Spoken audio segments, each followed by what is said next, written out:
Bonjour à tous, je suis Pascal Bioumanine, je suis le manager de GVB Katanga Entrepreneur ici à Lubumbashi.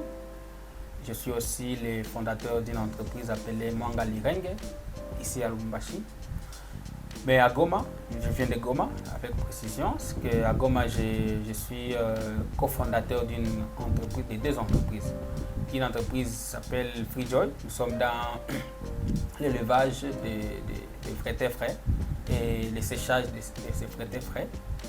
Mais aussi nous sommes avec une autre entreprise qui s'appelle Maloka, nous sommes dans l'agriculture.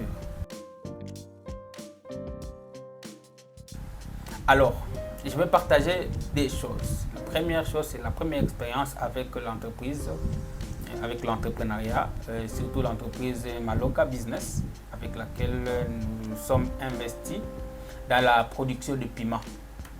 Alors, il m'a été proposé par un ami, voilà, Pascal, j'ai une très bonne opportunité, nous pouvons produire les piments et nous allons commencer à vendre à l'international et ça va nous amener des millions parce que voilà, il y a d'autres entrepreneurs au Rwanda qui font ça et qui gagnent beaucoup d'argent. Alors j'ai tombé sous le charme de cette proposition et là, j'ai investi. Je vais vous dire que j'ai investi directement et j'ai pris même des crédits, au moins $2000. J'ai mis dans l'entreprise. Mais aujourd'hui, c'est difficile à trouver même $500 dans cette entreprise. Pourquoi? Parce que je n'ai pas eu à étudier en fond le projet et voir quels seraient les aspects à tenir compte avant de prendre ces risques-là d'investir. Et je n'ai même pas demandé conseil pour que je sois orienté de la manière dont je devrais investir cet argent-là.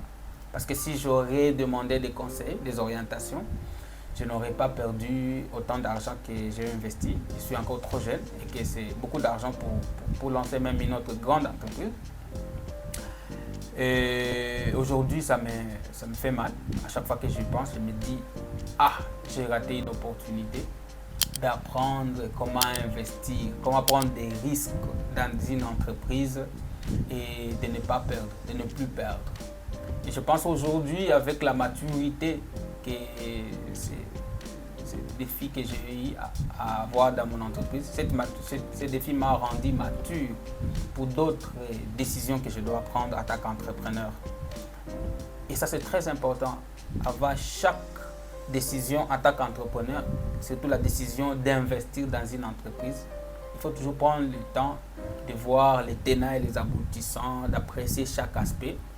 Mais il est aussi très important de prendre les risques, parce qu'un entrepreneur ne peut pas évoluer sans risque. Mais on prend les risques quand on est déjà dans l'entrepreneuriat. Ce n'est pas quand on veut commencer l'entrepreneuriat qu'on doit prendre les risques.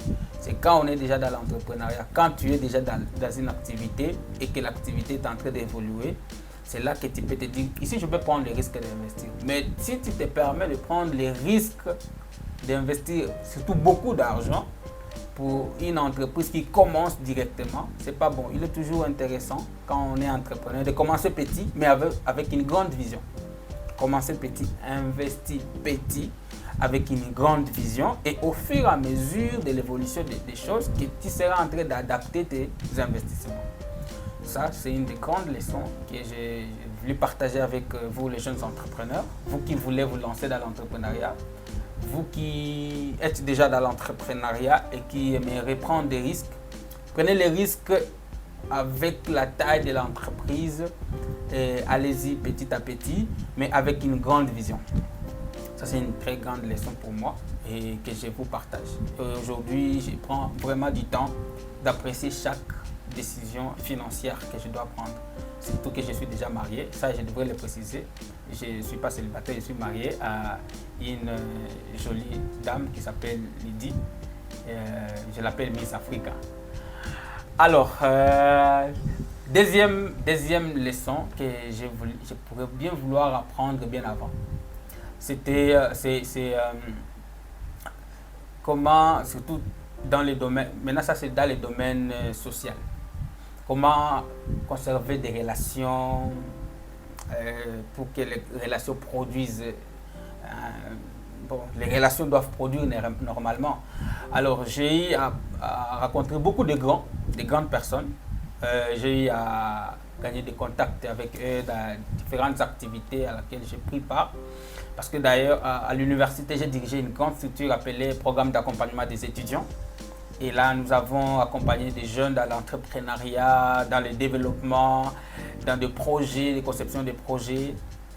Et ça m'a donné l'occasion de rencontrer des grands. Mais je ne sais pas, je n'ai pas su comment capitaliser ces potentiels humains, des contacts. Et des contacts qui pourraient peut-être m'être utiles aujourd'hui. Parce que plus on avance, plus on a besoin de certaines ressources.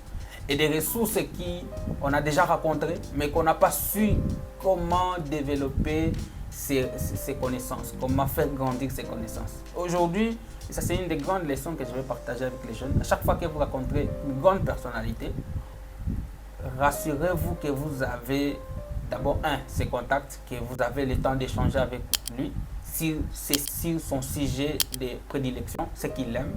Rassure-toi aussi que tu as le temps de lui donner des propositions, quelque chose qui va lui permettre d'avoir intérêt de te chercher toujours, d'avoir intérêt de savoir à quoi tu peux lui être utile.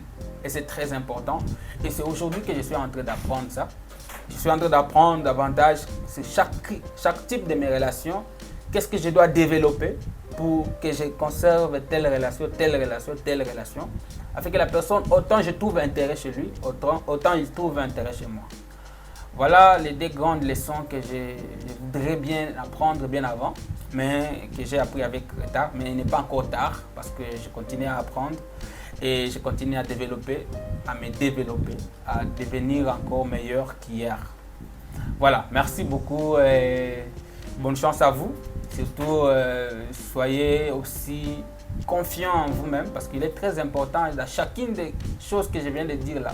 Si on manque la confiance à soi, on perd tout le pédale et on se rend compte qu'on est en train de tomber. Mais si on a la confiance à soi, chaque chose qu'on fera, ce sera une des étapes de la croissance et une des étapes de la maturité. Merci beaucoup.